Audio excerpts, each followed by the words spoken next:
This is my freshly rebarred stock car, but just last week it didn't quite look like this. But before I take you and show you how we got into this point, I need to show you why it got to this point. This car I have here that me and Papa Tebs built was an absolute rocket ship, and on its day is one of the fastest cars out on track. However, recently we've had some big altercations on track, leaving this car a bit worse for wear. Although the car was looking tired, it was still very quick and get me wins, but then one heavy hit later and that all changed. This was the final nail in the coffin, and the absolute worst happened. The passenger side chassis rail that is responsible for the subframe mounting point and main gearbox mount had snapped clean off. Even with my English Championship defence only round the corner, I would have been fine, as I could have just used my other car, which was race ready. The only problem is, I've just sold it, before realising the damage to this one. Where are you going? Come back! Now with only a week and a half to go until I defend my title, I called for help. Jamie, I need help. Before I know it, I strapped the car down on the trailer and took it straight to JB Race Fabrications, where we come up with a plan to get this car back right before the time runs out. Leaving the car at Jamie's, I took the trailer back to my yard, and before I got home, I received this picture. I think JB's up for it. We are now in JB's workshop, and JB has already made a start before I got here. The passenger side chassis leg that had snapped off has been tacked back on, but straight this time. The driver's side was cut into and tweaked to now be straight, and the front cross section has now gone in to stop any movement between the pair of them. JB's busy cutting the old engine mount apart to reuse some of it. This is going to save us a lot of time. Right, we are now at a tricky bit again. A couple of tricky bits that we've had. First tricky bit was lining this chassis rail up and that chassis rail up, because we cut that one off originally. We cut that one off and then re-welded it straight, and then we had to move this one about as well, and then the rest of it's been quite easy to do. But now we're back at another tough bit, which is making sure that we can line the engine up. Oh, hello. Hello, boy. Hello, boy. I ain't seen Reggie in a while. Right, so the other difficult bit is going to be lining the engine up where it was originally. We've got a couple of markers that we can go off, but still it's going to be a very tedious and slow job getting this right. And it has to be right, obviously, otherwise your drive shafts ain't going to work and you're going to get problems later on. So this time lapse here is probably going to take about 10 seconds, but we're probably going to be here a couple hours.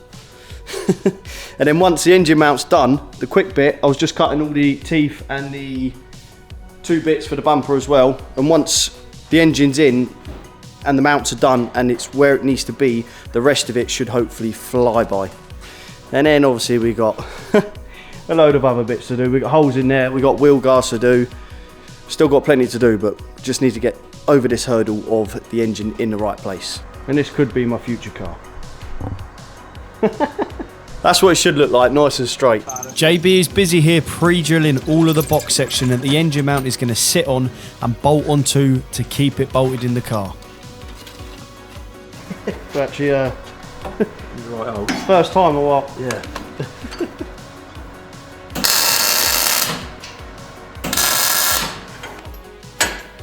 That's too long. Cut that down a little bit and she's in, bro. Right, both of them fit in there. That's the wrong spanner. That'll help. Yep. Perfect. And the next one, we need to find the right angle to have one going up to the top mount up there. You see that there? Yeah, one going up to the top mount and then one to the bottom. Still need to tack them together, don't we? She's getting there, boy. This right here is the slowest job. We have two jacks under the engine and gearbox, and we are trying our best to get this engine lined up and back in its original place. Once we're both happy, it's my final decision to give Jamie the thumbs up and start remaking the mounts that connect the angle line here to the engine mount plate that is bolted onto the engine. We shorten that then, this front end. Maybe. We possibly may have shortened the front end a little bit, which ain't bad. We're going to save some weight. Notch that out around the exhaust as well, save some weight. Cut that off. Yeah, change that. Skipping forward a few hours now, and we've made good progress on building the mount up and making all of the connections between the mount and the engine. But since we built it with the engine in the car, can we get the mount out without removing the engine? Is it coming? I think so.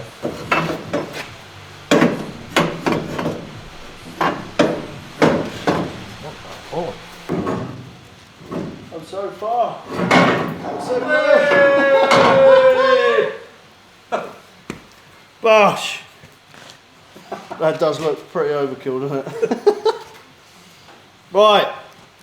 There's the engine mount back out. We've had to take this back out now, so Jamie can weld all underneath. And these bars that we put in, we only tacked them in at first, because then we took them back out to re-drill the holes in the side there, because if you don't drill them while the bar's out, you're never ever going to get the drill in there to drill them. So we can now weld them up and get the car up in the air and weld underneath as well. And obviously that mount. Success. I couldn't show too much of that because, as I say, that took us about 3 hours there, and it looks like you've done absolutely nothing. So obviously I couldn't film that bit. I would have wasted so much batteries of just nothing really happening. But the engine mounts are now done.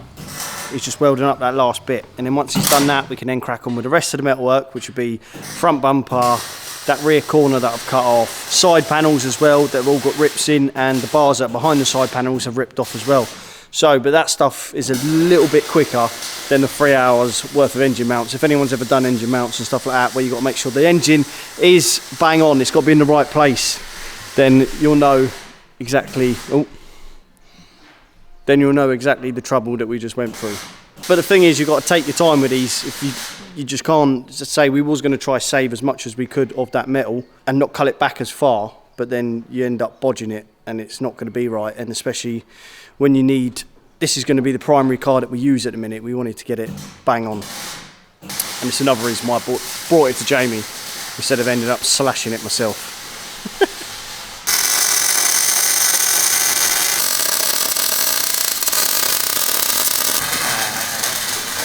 Just weld that bit there.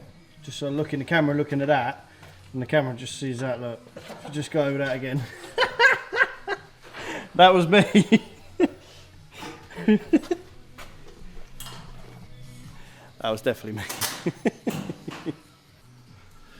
She ain't coming off, boy. Right, that is the engine mounts all done. That chassis rail now is plated as well, so we've joined on again and then plated it this time. That's the second time this chassis rail snapped. I repaired it last time, but I used stainless steel plate as sort of like to make it flat, and welded straight onto that, and that's what JB said. Obviously it was weak as anything, and that's what made it snap. And before Ipswich, it had a crack in it, and I repaired the crack. I just scurfed it out and then welded the crack. Instead of playing it over and sorting it out properly, I just done that, and then obviously after the big hit Ipswich, it snapped. But it's sorted now, and hopefully it's 10 times stronger, and the engine mounts are now all done. They look even stronger. I didn't think they could get any stronger, but they look even stronger now, so hopefully that doesn't bend either. Have we got a bumper in us? How long we staying here, Jay?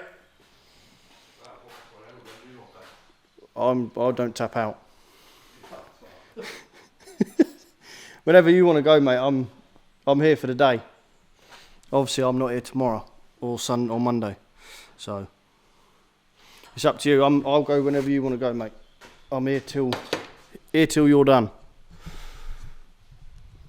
I've cut all the bits for the bumper already. They are all the teeth there, and then the 2 bits there as well. What are we saying, JB? Another hour, yeah? See if we can get this bumper on in an hour. Maybe. Using the 2 horizontal bars that I've cut, JB measures out where we want the bends on the bumper. This is normally done in a bar bender, but nowadays most people just cut V-shapes out of the bars and bend them to the desired angle, then weld them back up. Now moving on to a flat bench, JB is measuring up where the teeth of the bumper will go to make sure they are all even distance between them, otherwise it won't look right. Put a set square on each one and tack them in place. Once he's happy with them all, it's time to weld them up. Making this bumper off of the car first saves a lot of time and ensures you can get to each weld perfectly. Time for the bumper to sit on the car now. Mark where you want it and cut the two ends of the side irons off, and now he can tack the bumper in place. Whilst JB was busy with the bumper, I started tackling the driver's side panel, which ended up being a bit of a nightmare as I'd run out of the big cutting discs, so I had to resort to using a reciprocating saw, which I ended up snapping the blade. Sorry, Harrison. And that's where we leave today at. Some good progress for our first proper shift on it. I wasn't meant to be back tomorrow to help, but luckily Chelsea understood and pushed our plans back a bit so I could at least help in the morning.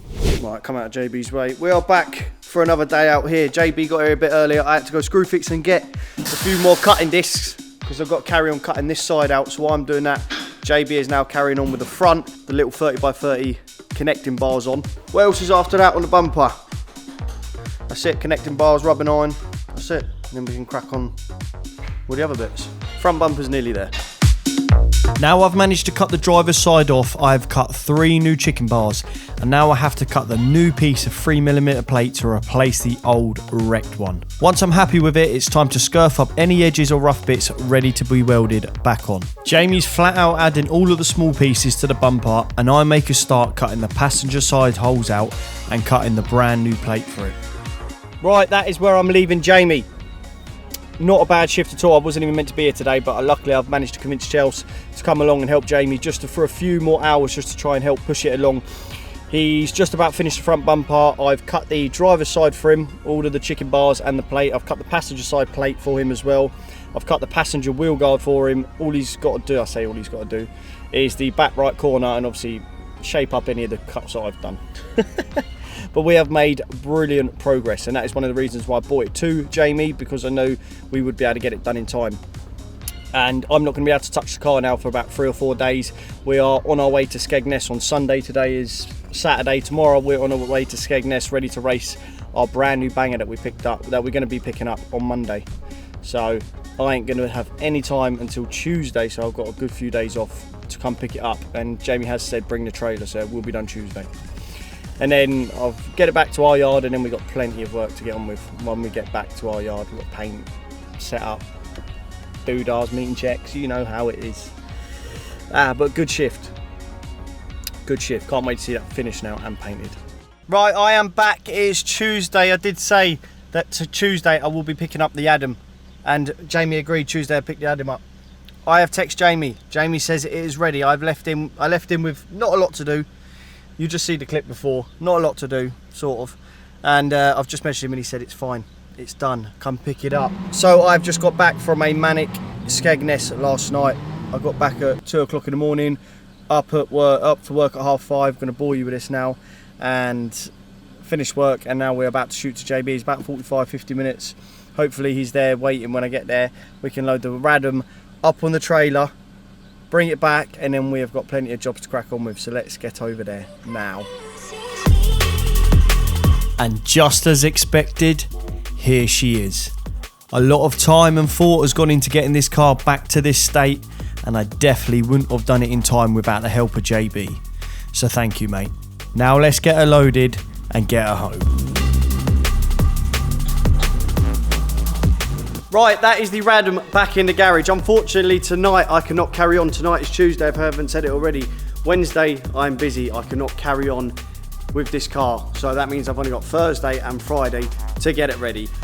I will get it ready, 100%, but whether or not it's going to be ready to the standard that I want it to be ready to is another question. Time is ticking. I really shouldn't have sold that Corsa when I did, but I'm so glad because I've got that sat there now, which you'll see in a future video. Right, so I'm back today, and I was meant to be doing the gearing today, but I have cheated a little bit. Yesterday at work, while we was meant to be doing yard stuff, I managed to sneak in the garage and do a little bit already. So I have pretty much changed all the gearing already. I've had the cluster out, the shafts out, the diff back in, ready for the new gearing, but I was short of a cluster. So Chelsea luckily popped to my old man's and grabbed the cluster for me. So, bringing to current time now, we are a few steps ahead than what I said. And all I've got to do to finish the gearing now is put the cluster in and then put the selector back in, and the gearing is done. Just before I start jacking this car up and finishing the gearing, I just want to say a massive thank you to Chessel Woodyard, because he has provided us with a brand new jack. If you watched the last episode, you'll see that these two jacks are absolutely no good. Finished, done. But luckily Chessel has come through as always and provided us with a brand new jack, so thank you very much, Chessel. Love you, Sean. Oh, beautiful. I can't hold the camera steady and pump it at the same time. If you guys don't already know, I am putting the gasket on the cluster. And where do I get my gaskets from? Second Gear. Link is in the description. He sells gearboxes, he sells gearing, he sells gear tools, all for Vauxhall. So if you race a Vauxhall or drive a Vauxhall, head on over to his Facebook page and the link in the description to go get any bits that you may need. Big up Second Gear. Now it's time to put the cluster inside the gearbox. We use different gear clusters along with different differentials to adjust what gear ratio we run for each track. So 9 bolts to lock this in, then it's onto the gear selector, which selects gears.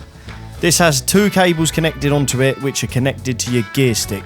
Right, that should be the gearing all done now. Selector's in, but let's see if she selects gears. Right, first,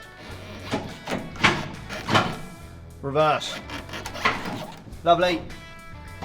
She selects gears. Doing that yesterday definitely saved me a lot of time. I had an hour or two, whatever it was, in here. So, definitely saved a lot of time, but I didn't get to record it because I didn't even bring the camera. I wasn't even meant to be doing it. Anyway, right, next job on the list is this rad. I had 3 radiators here over the last couple of years that were all getting a bit battered and tired. So, I sent them off to ASD, if anyone who don't know who ASD is. Where is he? Where is he? Where is he? He's on here somewhere. He is your man for aluminium products. But the 3 that I had here, I've sent back to him now to get re-straightened or whatever. And there's a little leak where something's gone in. I think the rad fan or something went in and hit it as well. So I've ended up having to go to Papa Tebbs's or Chelsted and go get our spare rad, well, I can't talk, which is there. So I need to fill it. The only thing is, where we've redone the front bumper, the rad bracket is not there, so I'm going to have to remake the rad bracket as well quickly. Hopefully it don't take too long, but that is the next job on the list that we need to get done. First of all, I need to fit my new fan to the radiator using 4 6mm nuts and bolts, and I've even got an old friend to come give me a hand to try and push this car along even quicker. Right, first problem we've got, because obviously this radiator is slightly different, and this bar is probably slightly different, and this bracket's probably slightly different to what was on there, but that is too low to be pushing onto that. And obviously we put a bolt here so it can swivel on and off. So we've got 2 options: we either cut this and lower it, or Brendan just come up with the idea is we hang that underneath. But I don't know, we don't know yet. We're gonna have a look, maybe try and get it underneath, because I don't think it's gonna have to come off. If it does, it's just bolts top and bottom anyway. Yeah. I think that'd be alright going underneath, and it'd be stronger because it'd be closer to that bolt.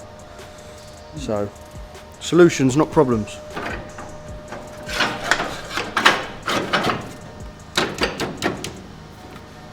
Right, there you go. So that, obviously, Yeah, obviously that'll be butted up. and then that slide out if we just move that out of the way. oh, I'm sure that'll still work, because once you get out so far, then we can undo that nut and take it out of the way. I didn't quite have the right size bolt, so I've had to improvise. And once we were happy where the bolt and mount are going, it's time to weld it up. Brendan's treating that camera like his little bubba. Don't drop it. it's better behaved than there.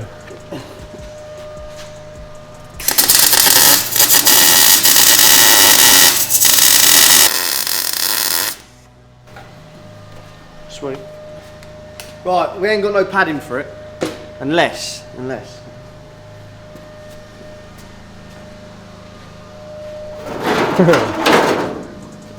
Jack's not going to need any of that, is he? He hasn't got none anyway. Where's my padding gone? That plan, that plan didn't work. Right, now, hopefully, get this radiator back in and we can actually get that bracket on underneath. Hopefully, we can. Where'd you put the rad? Yeah.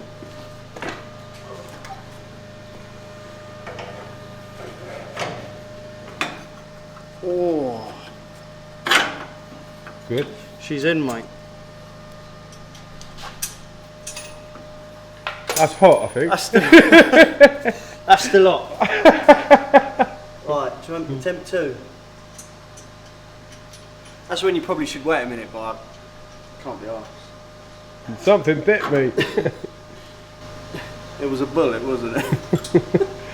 Probably get a socket for this. So, I'll do it up to there for the minute. When I get to proper temperatures, we get some rubber matting that'll slide in both sides and the bottom there.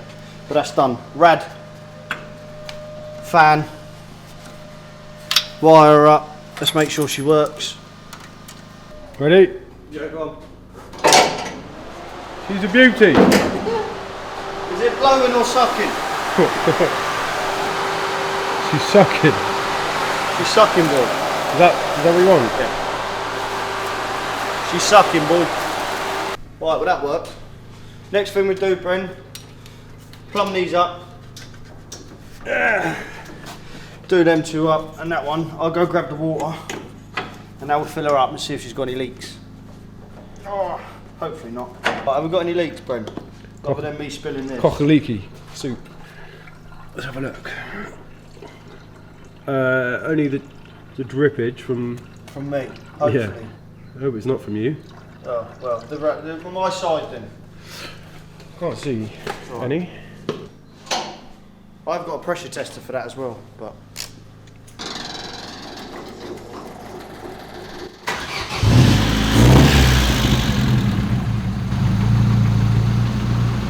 hopefully no leaks.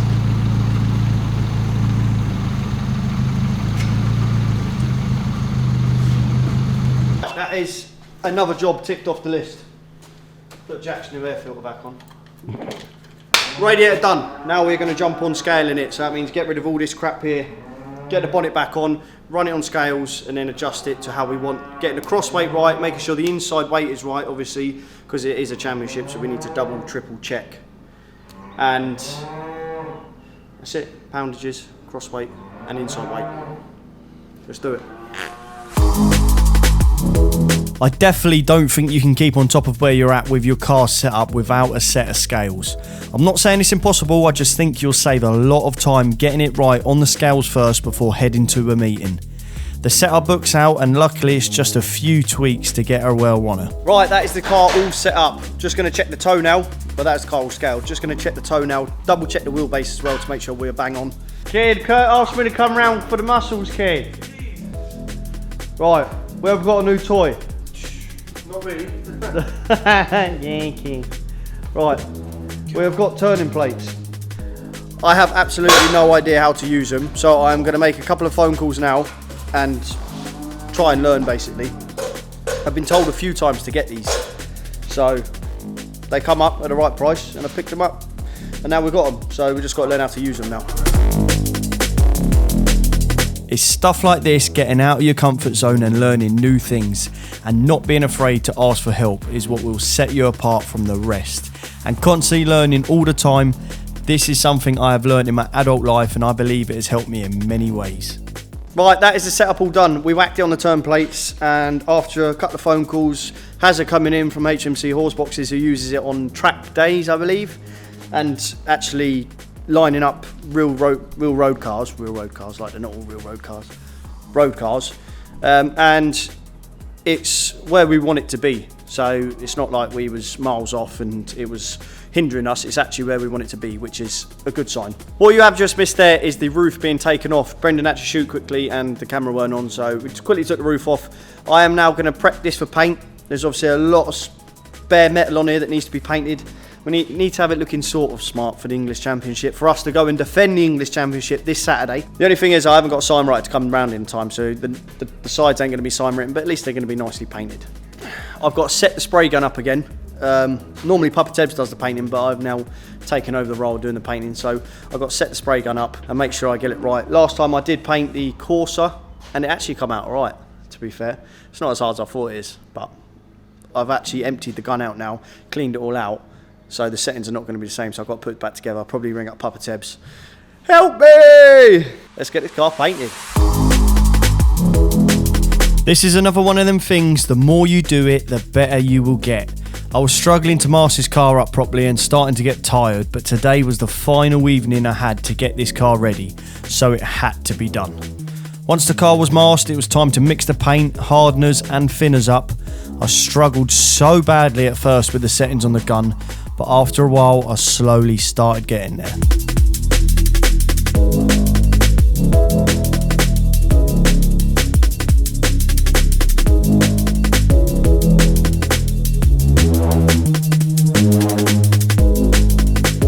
Right, that is the painting done for today. It is 10:30. Can I put you there? Somehow? Put you down there. It is 10:30. The car is painted. 2 coats, well, it's like 3.5 coats. 2 dust coats and a top coat, and then just to get rid of the paint, another coat. Which is looking good. And the painting malarkey is not that hard. Once you get the settings right on the gun, you just got to keep playing and playing. I mean, there's people that know what they're doing. Once I do it a few times, I'll get the settings there or thereabouts straight away, but it took me a little while to get the settings done. But it's good. So once that's all dried, tomorrow when I come back, I will take all that wrapping off. And wrapping's another thing as well. What a pain in the arse that is. It'd probably be faster to strip everything out than how long it took me to wrap it on my own. It's a pain in the arse, but we've done it. Bosh. Bosh. And the main thing is, I'm happy how it turned out. A couple of runs, but it is what it is. It's fine. So we are that step closer now. That step closer to being ready for our English Championship defence. A few more hours out here tomorrow, and we shouldn't be far off. And I've got to load it tomorrow, which is going to be Friday, which means we're then going to be ready to leave here and get to Papa Tebs's on Saturday. Right, so that is the car pretty much all done. It's just been washed, and I've done my best to wash it. That wheel that you see on there right now is not going to be the wheel that's going to be on there, obviously. We have got some shell tyres going on, which I'll sort out at Papa Tebs's tomorrow. But for now, that is going to be it.